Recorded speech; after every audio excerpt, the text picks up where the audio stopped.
बात है। एक देश में बहुत ही सुंदर शहर था। उस शहर में एक चोर रहता था। वो छोटी मोटी चोरी करके अपना गुजारा करता था। उस चोरी से उसका अच्छा गुजारा नहीं होता था। एक दिन उसने सोचा गुनाह तो गुनाह होता है, चाहे छोटा हो या बड़ा। सोचकर उसने राजा के खजाने को लूटने की ठान ली।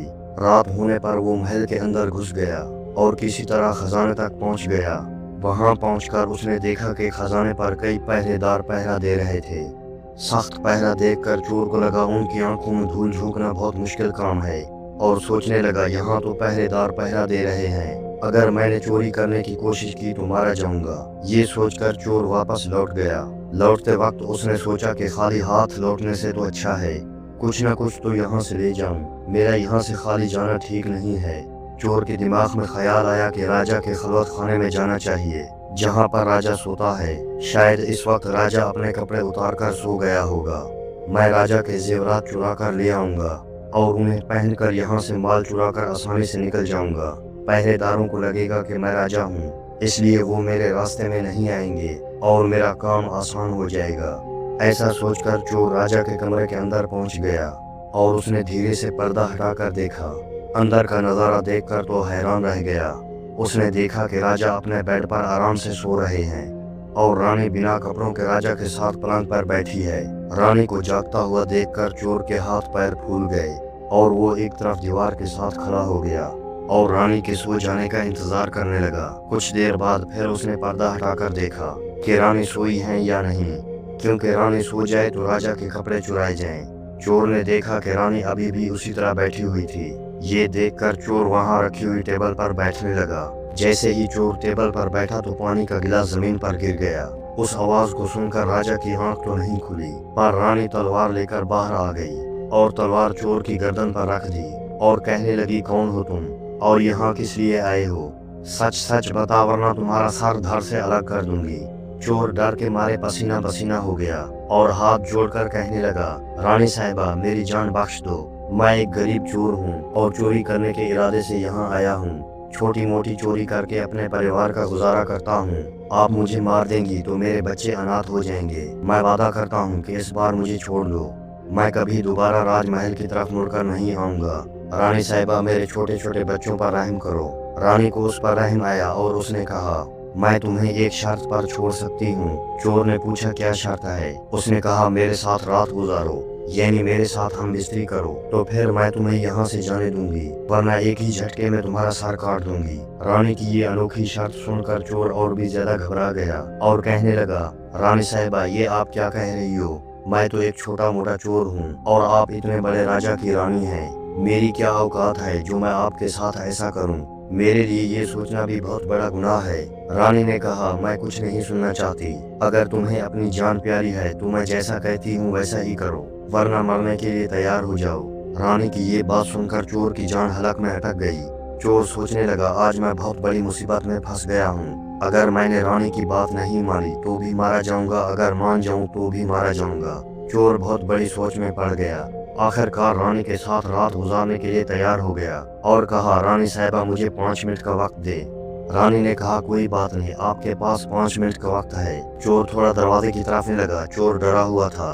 उसने पहरेदार को सारी बात बता दी कि मैं एक चोर हूँ और राजमहल में चोरी करने आया हूँ, लेकिन रानी ने उसे पकड़ लिया और छोड़ने के बदले एक शर्त रखी थी कि वो उसके साथ एक रात गुजारे, इसलिए मैं वहाँ से भाग आया। चोर ने कहा, मुझे जाने दे। पहरेदार ने कहा, मैं तुम्हें नहीं जाने दूंगा, जैसा आपको रानी ने कहा है आपको वैसा करना होगा। पहरेदार ने ये भी कहा कि तुम जाकर राजा को अपने हाथों से मारो। पहरेदार की ये बात सुनकर चोर और भी ज्यादा घबरा गया। चोर ने सोचा, पहले तो बच सकता था, अब तो बिल्कुल भी नहीं बच सकता। अगर जाकर रानी से ये बात कहूंगा तो वो मेरा सर काट देगी। अब चोर को चारों तरफ मौत ही मौत दिखाई दे रही थी। मजबूर होकर चोर वापस रानी के पास चला गया और कहने लगा, रानी साहिबा मैं आपके साथ रात को गुजार लूंगा। अगर उस वक्त राजा साहब नींद से जागेंगे तो ना आप बचेंगी ना मैं।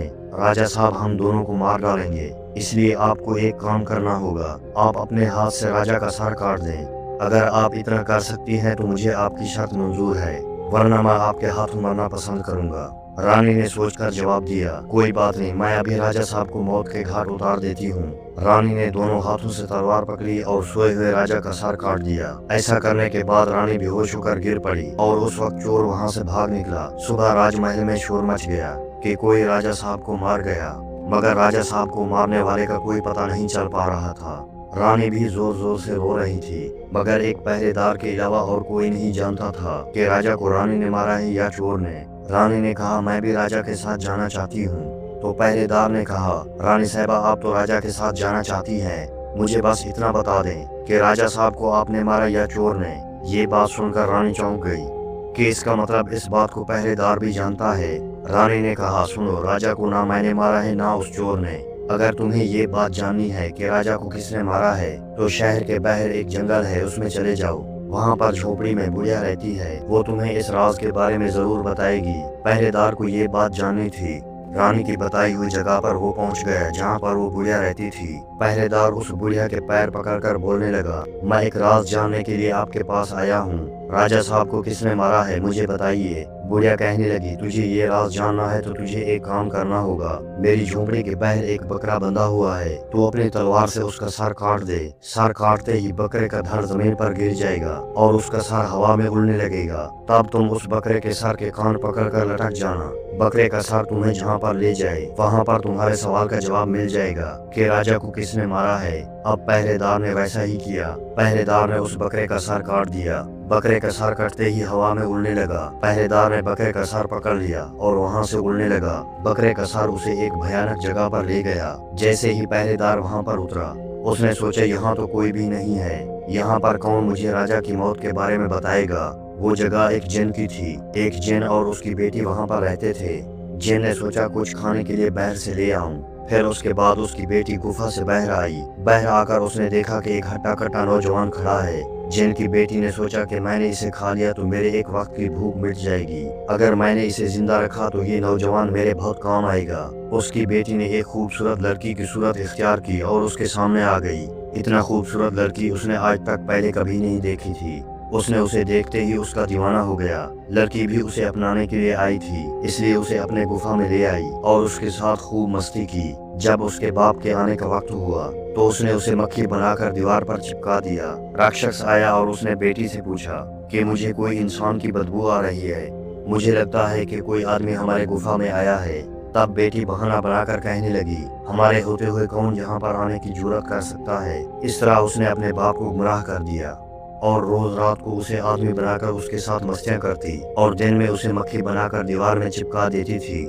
ऐसा करते करते पहरेदार को काफी दिन गुजर गए। अब उसे अपनी बीवी और बच्चों की याद आने लगी। पहरेदार वहाँ से रोज निकलने की कोशिश करता, वहाँ से नहीं निकल पा रहा था। एक रात उसे वहाँ से भागने का मौका मिला, वहाँ से भाग निकला। वो वापस अपने घर पहुँच गया। फिर वो अपने घर रहने लगा। फिर एक दिन उस पहरेदार को उस लड़की की याद आई। अब उसको दिन रात उस लड़की के ख्याल आने लगे। उस लड़की की खूबसूरती उसे सोने न देती। फिर हर वक्त ये सोचने लगा कि उससे किस तरह मिलूं।